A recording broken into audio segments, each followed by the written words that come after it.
Z 2022 question paper and this is question number 28। ये probability पे question है और बहुत अच्छा क्वेश्चन है। क्वेश्चन ये है कि I have 5 10 rupee notes, 23 20 rupee notes and 2 50 rupee notes in my wallet. If 3 notes were taken out randomly and simultaneously, what is the probability that at least 90 rupees were taken out? कम से कम 90 रुपये लिए गए हों, निकाले गए हों wallet से, उसकी क्या प्रोबेबिलिटी हो सकती है। सबसे पहले इसमें कुछ बातें, जो हमारे पास नोट्स हैं वो या तो 10 10 रुपी वाले हैं, तो 10 10 वाले की बात करें तो 5 है, तो 10 10 10 10 10 करके 5 नोट्स हैं।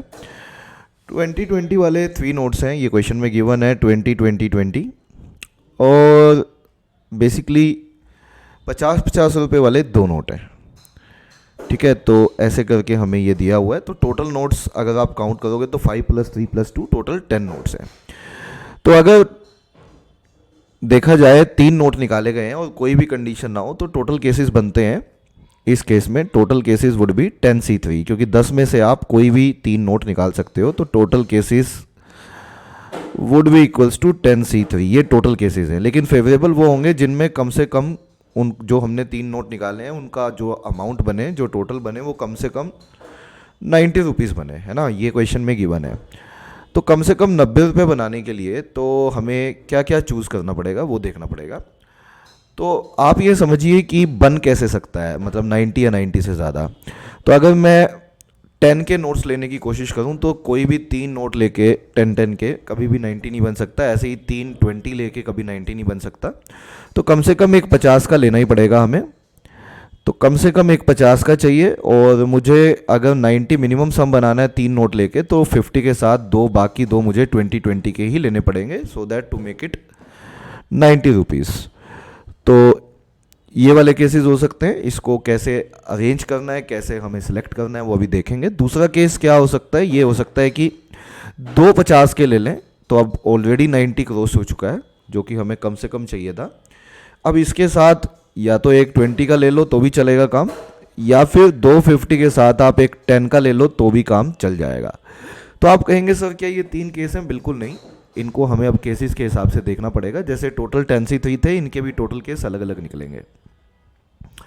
अब अगर मैं पहले केस की बात करूं, हाँ जी, मैं फेवरेबल केसेस निकालने जा रहा हूं, तो इस वाले के टोटल केसेस जो बनेंगे वो बनेंगे कि 50 के 2 नोट थे, उनमें से कोई भी एक सेलेक्ट कर लो, दैट इज़ 2C1, और 20 के हमने 2 सेलेक्ट किए हैं, तो टोटल थे 3 में से कोई भी 2 सेलेक्ट कर लो, दैट इज़ 3C2।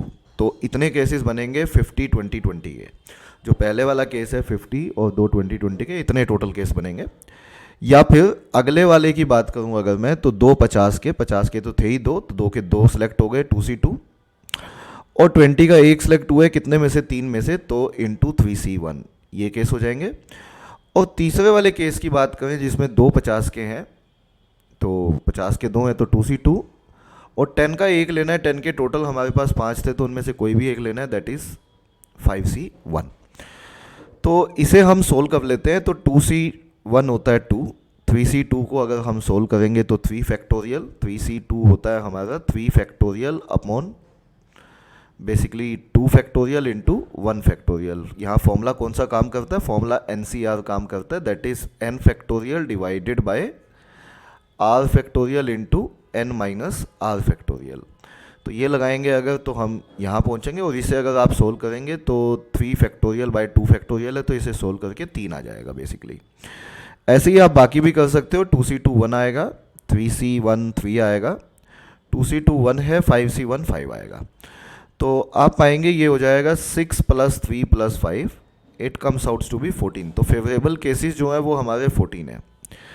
अगर फेवरेबल केसेस 14 है, वैसे तो वहाँ से समझ में आता है कि कौन सा ऑप्शन आंसर बनने जा रहा है।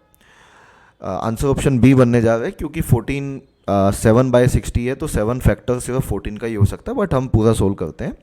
अब टोटल केसेस भी आप निकाल लो। टोटल केसेस निकालोगे तो 10C3 होता है 10 फैक्टोरियल अपॉन, फॉर्मूला लगाओ, r factorial which is 3 factorial, n minus r factorial which is 7 factorial. इसे अगर हम सोल्व करें तो 10 × 9 × 8 ऐसे करके पूरा ले जाएं, तो 7 × 6 × 5 आगे वाले को हम 7 फैक्टोरियल बोल सकते हैं, नीचे 3 इंटू 2 इंटू 1 है और इंटू में 7 फैक्टोरियल है, ये दोनों आपस में कैंसिल आउट हो जाएंगे। यहाँ से ये 4 आ जाएगा, यहाँ से ये 3 आ जाएगा, तो this value basically comes outs to be 120। तो 120 टोटल केसेस हो जाएंगे, जिनमें से फेवरेबल केसेस 14 है। तो हमें पूछा था कि क्या प्रोबेबिलिटी होगी इसकी। तो प्रोबेबिलिटी निकालने के लिए हम क्या करते हैं, ऊपर रखते हैं favourable cases which are 14 and नीचे रखते हैं टोटल केसेस, टोटल आर 120। ऊपर हमने फेवरेबल रख दिए, नीचे हमने टोटल रख दिए, तो आंसर आना चाहिए 14/120 या फिर कटने के बाद 7/60। तो 7/60 इस क्वेश्चन का आंसर होना चाहिए, यही सवाल का आंसर था। This is the right answer of this question. Answer option B बनता है, यही क्वेश्चन का सही आंसर है, आंसर ऑप्शन बी।